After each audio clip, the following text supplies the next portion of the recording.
Assalamu alaikum. Today we'll continue with feminist criticism, the topic we started yesterday. And with a brief recap, we'll move on to a working example of the theory in question.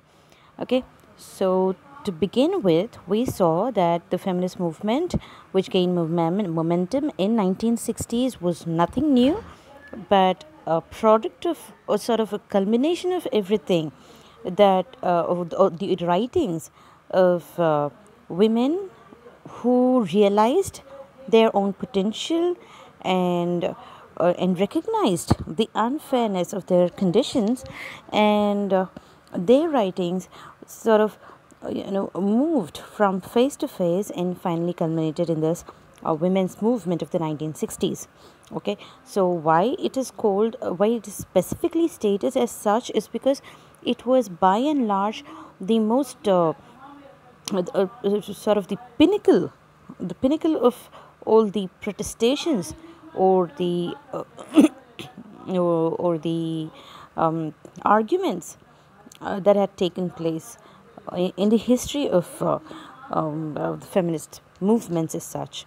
Okay, so you have to understand that there were various phases, movement from phase 1 to 3 to 2 to 3, that happened over a period of century, okay, or rather centuries. So it's not as if this development occurred overnight, but it has been going on for a long time now.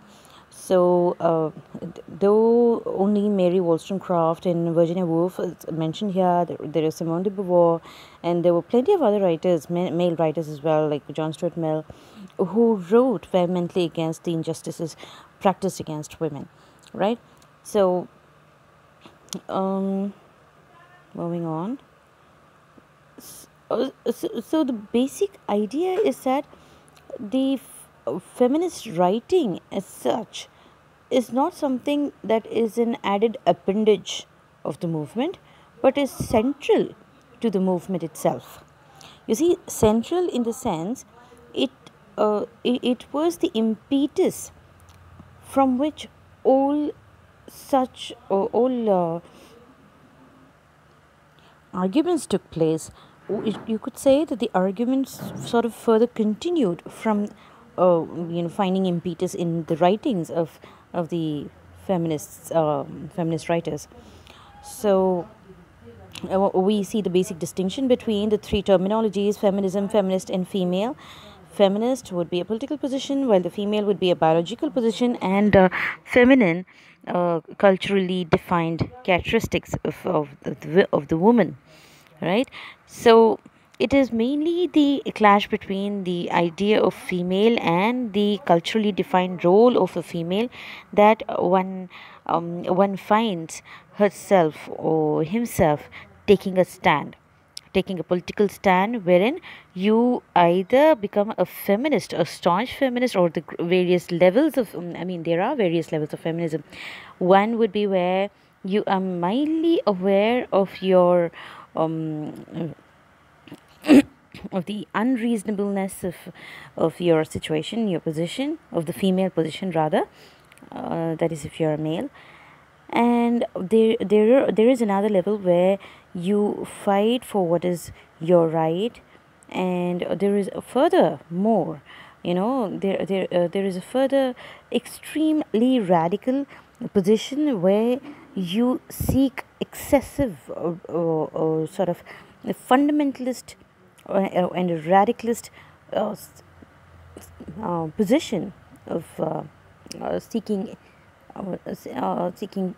supremacy rather. Okay, so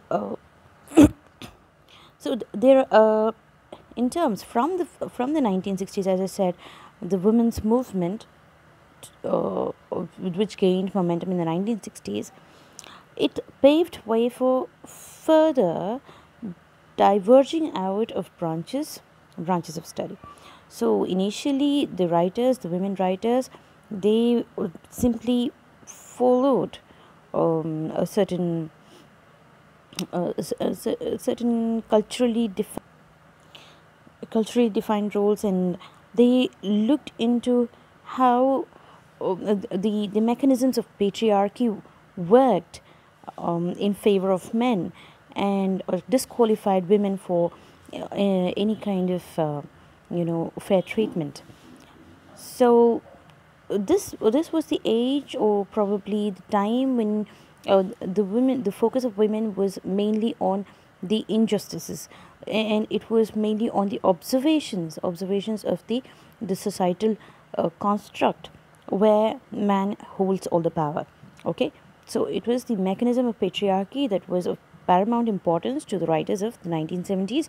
And as you can see in Ellen Walter's gynotext, or rather gynocriticism, gynotext, the text written by women, for women, of women, by women, and gynocriticism would be a text related to women literature, okay, female literature. Now, in the 1980s, feminist criticism became much more eclectic, as in it drew upon various other branches or subjects of study, and they moved away from attacking the male world, the patriarchy, rather than observing the mechanisms of patriarchy. They moved towards exploring the nature of the female world. Female world, as in how women themselves, within themselves, are powerful enough to survive on their own, or rather have a certain control over their destiny. So these shift in focus from the mechanisms of patriarchy to the world of women, it could be seen in just about a decade. Okay. Now, Ellen Showalter, writing the history of women's writing, I mean, focusing on the history of women's writing, she divides them into three different phases. The first phase, where women simply imitated their male counterparts. The second phase would be when from around 1880 to 1920, where they maintained a very strong opposition. They tried to oppose everything in terms of or challenge everything male. And the third phase would be where they looked particularly into themselves, and they did not really their focus moved away from both male writings and their own intrinsic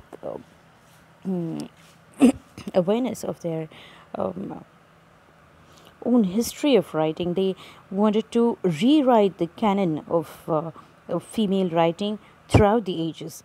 So, of the lost writers, the lost women writers, the writers that were thrust into anonymity over time, they were brought to the forefront. Their writings were given some respectability, accorded some respectability by revisiting them, in terms of criticism, and bring them out once again. So we see, at least Peter Barry tells you, who tries to see feminist criticism from three different perspectives: role of theory, role of language, feminism and language, and feminism and psychoanalysis. So as far as role of theory is concerned, there is a major division between the three streams of feminist criticism: Anglo-American, British, and French feminists. Now, Anglo-American, why it is jointly called, is because there were certain British writers, British female writers or feminist critics, along with their American counterparts, who were skeptical about all critical theories, and they were more liberal humanist in approach, and they were focus, instead of being eclectic and absorbing from other streams or other critical streams, they focused mainly on the issues of women within a text, or patterns of issues of women in various texts. Okay. Now, whereas the English feminist critics, there were a particular group of feminist critics who focused upon the social standing of a woman in literary texts. Okay, so they were more cultural, materialistic, and Marxist in approach. So Marxist in approach, as in their social well-being, their economic position as portrayed in literary texts. So they took a social stand in that sense. One fine example will be Susan Gubart and Sandra Gilbert. Now, the French feminists, on the other hand, they were far more eclectic, and especially where the stream of psychology is concerned, they, sort of like instead of merely looking at a literary text is portraying a woman in a certain perspective, in a certain way, they went far deeper into the psychoanalysis of psychoanalytic study of a woman, or of the position of a woman in literary texts.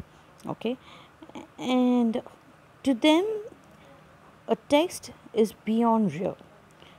So the insistence of treating a text as a semblance or simulacrum of reality, as was the case in the Anglo-American and the the other critics, critics of the time, they insisted on to them, to the French feminists, a literary text was beyond real. It's more than real. It's more than a mere representation of reality. It reflected the psychology of the women in question, the author, the characters, the society from which the text has taken its origin. So it is considered beyond the realms of reality and moved far deeper into the psychological position taken by each. Now, as far as language is concerned, do women have any specific language form? Now, this is one question Elaine Showalter asks, or even Helene Shores, she asks, and most other writers ask. See, there were writers like George Eliot and Bronte, as I mentioned in my last lecture, who tried to imitate their male counterparts, and they devised a kind of language that's sort of like neutral in position, because see, a woman writes like a woman, man writes like a man. It is a very abstract and abstruse notion, as stated by Lacan, because it cannot be explained in concrete detail, though there is a really one statement given by Virginia Woolf, I believe. Virginia Woolf in A Room of One's Own, probably. See, it says that is a man's sentence. She says that is a man's sentence because why? As in, a man writes in a natural prose, swift but not slovenly, expressive but not precious, taking their own tint without ceasing to be common property. She says that is a man's sentence. So, do we have a woman's sentence? Which at least Woolf believes that there, in the woman's sentence, probably in the language of women, the clauses are linked in looser sequence rather than carefully balanced and patterned as in male prose. And it is more precious than man's writing. All right, all these are abstract ideas, abstract notions, but they are worth pondering upon. Now, Helene Sior, French theorist, she speaks of this écriture féminine. Écriture féminine is an écriture would itself be writing, right? Feminine writing or feminine language.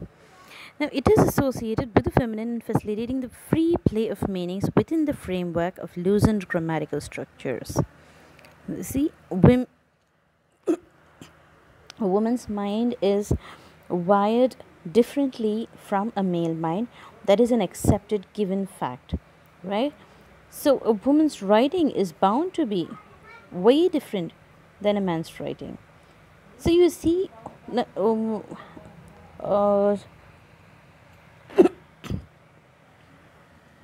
écriture féminine is by its nature transgressive, rule transcending, intoxicated.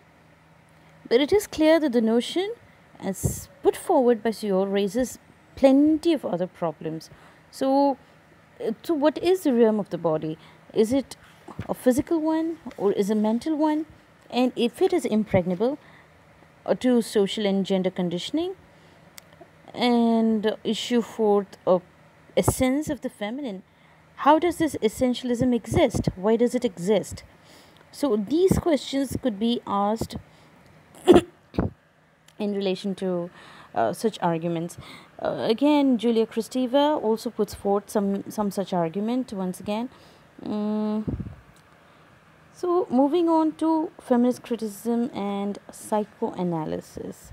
Now, psychoanalysis, basically, it is a, of probably a development of what Freud and Lacan suggested. Okay, now there is the idea of envy of the male organ, as suggested by Freud. Women labor under this envy, and this causes them some distress, which turns into a certain antagonism towards their male counterparts. Now, this is further taken up by the feminist critics, and they do not want it to take it literally. It is basically the idea that with the male organ comes a lot of power, a power to rule over the female. Now, it is not the lack of a certain thing that causes the distress, but rather the accompaniment of all the privileges that comes along with the male organ that brings in the problem, that creates the problem here. Well, as Simone de Beauvoir says in her book, The Second Sex, one is not born a woman, rather one becomes a woman. So you see, it is beyond the biological position, and is the social conditioning and the brainwashing that goes into the making of a woman as she is represented culturally and in literature, right? Now, coming to the example, a working example of feminist criticism, as you would see in Wuthering Heights, there are certain characters that seem to be projecting certain roles of independence and masculinity and freedom and the expression of. So, in the Wuthering Heights, Gilbert and Gubar, Sandra Gilbert and Susan Gubar, they bring out the strategy of a female version of the male form, as in female version of the male form, as in we see this relationship of Catherine and Heathcliff throughout the novel, progressing and moving through various stages of first they are friends, and then they move out, they diverge out into being attracted to each other, and then there is an ongoing process. And here at times we find that in fact there is a statement in the book itself where Catherine says Heathcliff is more me than I am, something like that, or something to that extent. So you see, the novel is seen as a Bildungsroman of a female version, okay, a female kind of Bildungsroman. Bildungsroman would be a novel where a growth, a mental growth, a maturity takes place, a growth occurs in the character, the central character. Now here, now towards the culmination of that growth, or the result, the consequence of the growth would be the understanding and the self-realization of one's identity, right? The purpose of life, the identity of the main character, the hero. But unfortunately, what the critics here, Susan Gubar and Sandra Gilbert, say is that a woman is unable to achieve that particular goal because her growth, her movement, or the evolution centers around not towards an acceptance of identity, but rather the denial of identity. So she has to realize that she is a nobody, she is incapable of knowing even her own mind or her name, and she has to go through a series of constant denials, culminating in complete self-effacement.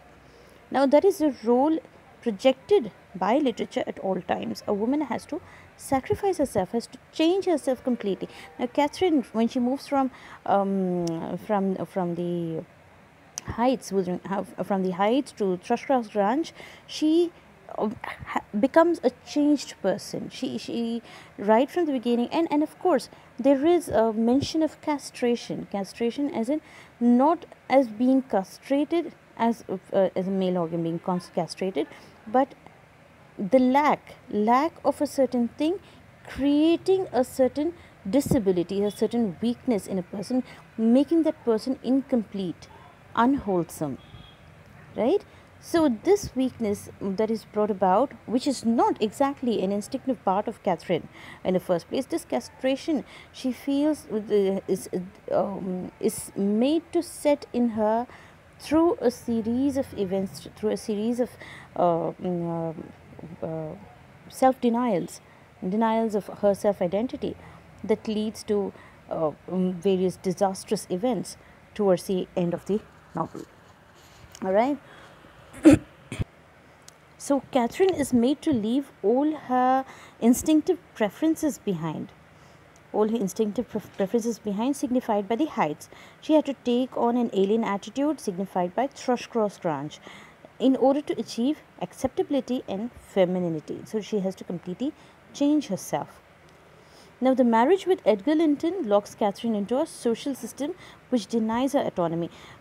Well, on the surface, when we compare Edgar Linton to Heathcliff, Heathcliff seems more masculine, and Edgar seems to be rather probably mm, uh, slightly less masculine, maybe. I couldn't think of a better word. Slightly less masculine, maybe, but not feminine. But okay, so you see, she has to go through a constant state of self denial, which results in her complete self effacement. And yeah, I was talking about Edgar Linton, right? I'm sorry, I lost my train of thought. So, yes, comparatively speaking, on the surface, Heathcliff and Edgar seem to be separate and polarized. Their characters seem to be polarized in the sense that Heathcliff seems to be more masculine, whereas he seems to be not less masculine, but he is very mild mannered, as comparatively speaking. But then you see the power and privilege that Edgar enjoys is denied to Heathcliff, right? And moreover, Heathcliff seems to be the alter ego of Catherine. And so you see, there is a dual position where the male himself, that is there is a male protagonist here, the male character itself, is made to be as weak as the female, because of the lack of respectability of the social standing, of the power privileges, all the financial stability that goes with a male is denied to Heathcliff, and he himself is more, despite the physical appearance, despite the anger and the brutality which he is he is accustomed to, he Heathcliff is definitely at the weaker end of the bargain. So in Thrushcross Ranch, Catherine represses her desire and stays in reason. Stays in reason. Here, the stay is not exactly the stay where you made to, where you are made to stay in a certain place, certain state, but the stays of reason is actually the apparatus that is made to uh, restrict your or constrict your figure in some way. Okay, so the return of Heathcliff, with the return of the Heathcliff, the return of her true self's desires is seen. So it's only when the alter ego finds a way back to her, that she finds herself once again, that she finds that she has been lost all along and resurfaces once more. Right, so this is all for today, and we'll try to have a live session at some point, inshallah, hopefully after your model exams. which may help us clarify some doubts as in when they appear for you. Please make a note of all the difficulties you may have encountered during the I'm sorry, during your study. And if in case you have any questions, please make a note of them. Inshallah, we'll discuss them in a live class. Okay, thank you so much for your patience listening. Jazakallah khair. Assalamu alaikum.